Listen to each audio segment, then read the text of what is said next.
इतना डिले कर दिया कि कब 19 आ गया पता ही नहीं चला।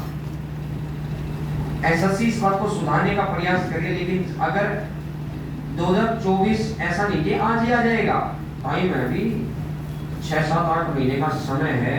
उसके बाद 2024 के पेपर होंगे, फिर उस पेपर का प्रोसेस भी होता है, प्री का पेपर, फिर समय देकर मेंस का पेपर, फिर समय देकर भैया मेरे रिजल्ट आएगा, प्रोसेस है।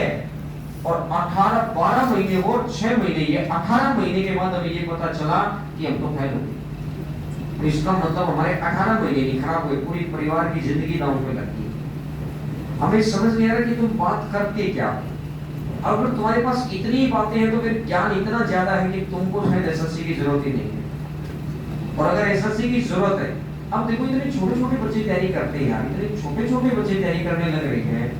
12वीं पास बच्चा एवरेज बता रहा हूं मैं, एवरेज 5 एडमिशन पर डे 12वीं पास का हो रहा है, एवरेज बता रहा हूं, उसमें संडे इंक्लूड कर दो। एवरेज 12वीं पास हो तो मेरी नजर में हो सकता है ज्यादा भी हो, क्योंकि मेरी नजर में इसलिए रहता है कि मैं शाम को 7 बजे के बाद जब ऑफिस में घंटे बैठता हूँ तो एवरेज 3 बच्चों से तो रोज मैं ही मिल लेता हूँ। 7 से 8 के बीच में मैं 15 बच्चों से मिला, 15 में से 3, 4, 5 बच्चे तो 12वीं पास ही होते हैं, जिन बेचारों को ये भी नहीं पता होता कि भैया एसएससी है क्या चीज, बस लेकिन उनको ये पता चल गया एसएससी का। यही चीज हम चाहने लग रहे थे पिछले 2-2.5 साल से, लेकिन उसी चीज के लिए मेहनत थी। मैं हमेशा बोलता तो था बार बार, यही तो बच्चे थे जो कांस्टेबल पे जा रहे थे, यही तो बच्चे थे जो पटवारी करने जा रहे थे, यही तो बच्चे थे जिनको कहानियां सुनाकर बेवकूफ बना दिया जाता था। लेकिन अब गांव के अंदर जैसे ही एसएससी सिलेक्टेड बच्चे पहुंचने लगे, अपने आप लोगों में रुझान बढ़ने लगा, अपने आप लोग ढूंढने लगे कि कहां तैयारी करनी है। समय है, अभी भी समय है, अभी तो एक लंबा तप है 2.5-3-4 साल का मोमेंटम, तो उसके बाद घूमेगा। लेकिन वो आप उस फेर के अंदर अच्छा जॉब लेकर जाएंगे। बाद में एक समय आता है, इसी मार्केट में लोग ये भी कहने लग जाएंगे, अब देखना मैंने बोला ना, किसी के तो मन में सनक आई थी कि कोटा बढ़ गया, आज कोटा नीट के लिए राजधानी माना गया, ये नीट की राजधानी है। किसी के तो मन में सनक आई थी ना, आज पता नहीं 30 साल पहले आई थी कि 40 साल पहले आई थी, हमें क्या पता कौन था। यहाँ जब तैयारी करने वालों की न संख्या थी न सिलेक्शन था, तो वो पागलपन दिमाग में आया, काम किया, करने लग रहे हैं, तरीके से मेहनत करने लग रहे हैं। मेरा कभी भी बोगस बात करने का मन नहीं करता, क्योंकि समय होता ही नहीं। तो कभी कभार कोई, जैसे कभी कभार कोई मिलता था, माने कोई टीचर मिला पहली बार, वो कुछ बात बताई, 2-4-5 1-2 बार की मुलाकात में ही ना वही समझ जाता है कि सर इंटरेस्ट से होते नहीं इस तरह की बातों में, अगली बार अगली की हिम्मत ही नहीं होती कोई बात कहने। अपने काम के प्रति इतने डेडिकेटेड रहो कि सामने वाले को लगे कि ये बात इसको कहना बेवकूफ है, ताकि आपका डिस्टर्बेंस जीरो हो। लाइफ में तभी आगे से होगी। और अगर आप लाइफ में सेल्फ सेटिस्फाइड है तो ठीक है भाई, फिर छोड़ दो भाई। मेरे ये सब कहने की बातें, अगर मैं आपके मन को संतुष्ट करना चाहूँ कि भैया तैयारी बहुत मुश्किल होती है, थोड़ा मजा लेके तैयारी किया करो, ये सब आपको डाइवर्जन देने के रास्ते होते हैं, सब आपको डाइवर्जन देने के रास्ते। हमारे बात कहना क्या पता भाई मां सरस्वती मुझसे क्या कहलवा देते, कभी कभार हमारी बातें आपस में कॉन्ट्राडिक्ट कर जाती है। लेकिन मैं हमेशा एक बात बोलता हूँ, करियर के प्रति कोई कॉन्ट्राडिक्शन, पढ़ाई करो यार, दमदार पढ़ाई करो, दमदार पढ़ाई करो, बैठकर अगर यहाँ बात कर रहे हैं, ऐसा नहीं कि कोई 4 घंटे की क्लास में सर बोर हो गए, 1.25 घंटे की क्लास में भी अगर हम बोर हो जाते हैं तो शायद फिर माइंड में, अगर हम 100 किलो वजन उठा नहीं पा रहे और हम बात कर रहे हैं ओलंपिक में गोल्ड मेडल ले आएंगे, कोई कहानी। 1.25 घंटे हम चुपचाप बैठ नहीं पा रहे, 1.25 घंटे बोली गई बातों को लिख नहीं पा रहे, 1.25 घंटे बोली गई बातों को समझा नहीं पा रहे, ये दे नहीं कर रहे, उसके लिए हमें किसी के साथ की जरूरत पड़ती है कि रुक रहो, ये 100 घंटे बैठने के लिए रुक रहो, बोर हो जाऊंगा। और हम सपना ये लेकर बैठे हैं कि इंस्पेक्टर बन जाएंगे, कैसे मुझे भी बता दो, शायद मैं उस बात में सोचकर उस नया कर जाऊं, उस नया विजन बच्चों को दे दें। हमारा एक्सपीरियंस और आपका ये जो नया आपने नई टेक्निक इजाद कर दी कि 1 घंटा बैठ नहीं पा रहे और उसके बावजूद हम ये सपना लेकर बैठे, कैसे होगा वो सपना पूरा बता दो, शायद मेरी हेल्प भी हो जाए। कुछ कोई सपना ही नहीं। जब मैं बोलता हूं तो तब आपको रियल में लगता है कि सच में ही हम काम नहीं करना चाह रहे, आप करना चाह रहे हो तो आ रहे हो, ये डेडिकेशन है। लेकिन वो डेडिकेशन आगे खराब हो जाता है। वो 10% बच्चों की वजह से खराब होता है, और वो डेडिकेशन सुधर जाएगा कब? अगस्त में सुधरेगा, मेरे से लिखो। वो 10% सबसे सीधे हो जाएंगे। मेरा हर साल का एक अब ये उन्होंने देखा क्या है कि ये इस अब उछल-कूद रहा है, पेपर दे के आएगा, एक पेपर, अगला पेपर, तीसरे पेपर के लिए बिल्कुल सीधा हो जाएगा। ना तो ये कहेगा किस्मत खराब है, लेकिन इसको पता चला किस्मत क्या करेगी, जब सीखा ही नहीं तो इसको किस्मत क्या करेगी। किस्मत खराब तब माना जाता है कि कंप्यूटर पे बैठे कंप्यूटर नहीं चला। कई बार बच्चे आगे बताते हैं कंप्यूटर नहीं चला, बच्चों के फॉर्म रिजेक्ट हो गए, बच्चे का कल होना है कि सर 154 155 नंबर आ रहे हैं, हो सकता है आप अभी जानते शक्ल से जानते हैं सर, आप मैं तो चौथी बेंच पे उसका स्कूल हो गया होगा, मैं तो सर चौथे पांचवें बेंच पे बैठता था और मेरे 154 55 नंबर आ रहे हैं, फॉर्म रिजेक्ट हो गया। क्यों रिजेक्ट हो गया भाई? बोला सर किसी ने मेरे को ये सलाह दे दी, अब ना फिजिकली हैंडीकैप ठीक कर दे, ज्यादा समय मिलेगा। अब वो सलाह देने वाले कहाँ हैं पता नहीं सर, वो थे कौन, वो करते क्या हैं? बेरोजगार आदमी से सलाह दी तो भाई बेरोजगार रहे, हंसने लगा, बोला सर आप सही कह रहे हो। मैंने गलत कब कहा भाई तेरे को? बोला ही नहीं।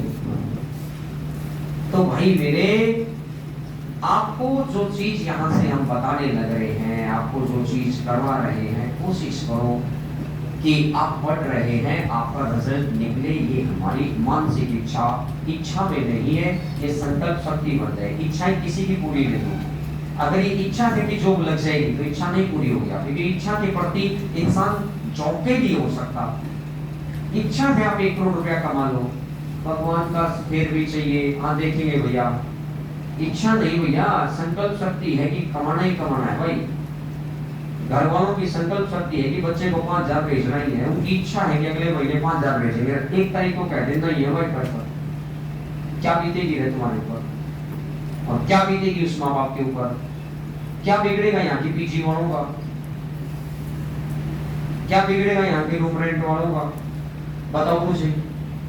एक बारी फेल होती बच्चा कोचिंग की तरफ देखता है, नो डाउट वो हाँ धन्यवाद भी देता है, गाली भी देता है कोचिंग को, मैं अच्छा मानता हूँ, क्योंकि चाहे वो गाली दे रहा है चाहे वो धन्यवाद दे रहा है, अच्छी बात है, क्योंकि उसका आश्रय था कोचिंग पर।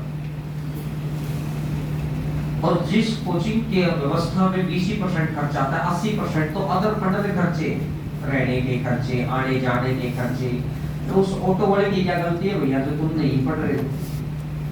ये जो 10% बच्चे हैं, ये सोचा करो इन बातों, सोचने समझने की क्षमताएं सीध हैं। क्यों? क्योंकि मोबाइल हावी है। ए से लेके कोई एक बच्चा एक बात नकार ही नहीं सकता, क्योंकि हम उन में से शामिल हो गए कि हमने कभी मोबाइल यूज उतना था नहीं, 19 के बाद मोबाइल यूज बढ़ गया, तो हमने दोनों चेंज देख ली, और जिसने दोनों चेंज देखे हो ना, वो बता देगा कि कौन सा अंतर है, कौन सा सही है। तो इस बात का फायदा उठा लो भाई।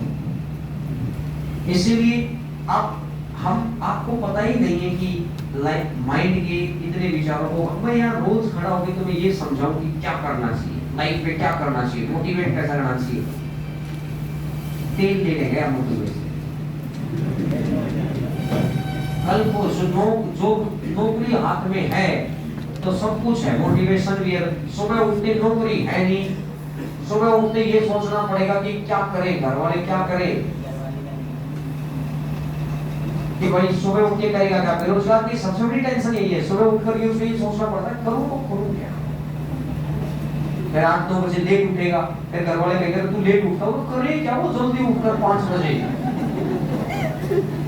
वो सोचेगा जितना जल्दी उठूंगा दिन उतना लंबा होगा, उतना ज्यादा बोरियत रहनी पड़ेगी। आप देखना, तो इसलिए वो 8 साढ़े 8 उठते हैं, फिर उसके बाद आराम से घर पे जाते हैं। जब आप जल्दी उठ जाओ, आप 7-8 बजे तक सारे काम निपटा लें, क्योंकि बहुत घूम है या किसी से जो भी काम ऑर्डर 9 बजे आप फ्री हो जाओगे, आप बोर हो जाओगे ना, तो क्या रहा। आप जल्दी उठ के देखो एक दिन। और अगर लेट बेरोजगार है, वो उठेगा 8:30-9 बजे, फिर उसकी दिनचर्या 11 बजे शुरू होगी, फिर खाना वाना खाएगा, फिर घंटे मोबाइल यूज करेगा, फिर पता ही नहीं चलेगा कब शाम के 6 बजे, तो उसको लगेगा यार दिन का तो पता ही नहीं चला ना, बस तुझे नहीं पता चला, रिक्शा वाले से पूछ, जो बिल्डिंगों में काम कर रहे हैं उन मजदूरों से उनसे पूछो। अभी मैंने कुछ दिन पहले एक एग्जांपल दिया था ना कि एक वर्कर यहाँ काम कर रहा है, उसका बेटा एसएससी की तैयारी कर रहा है, पिछली बार रह गया था, इस बार एग्जाम, मुझे कैसे पता चलता?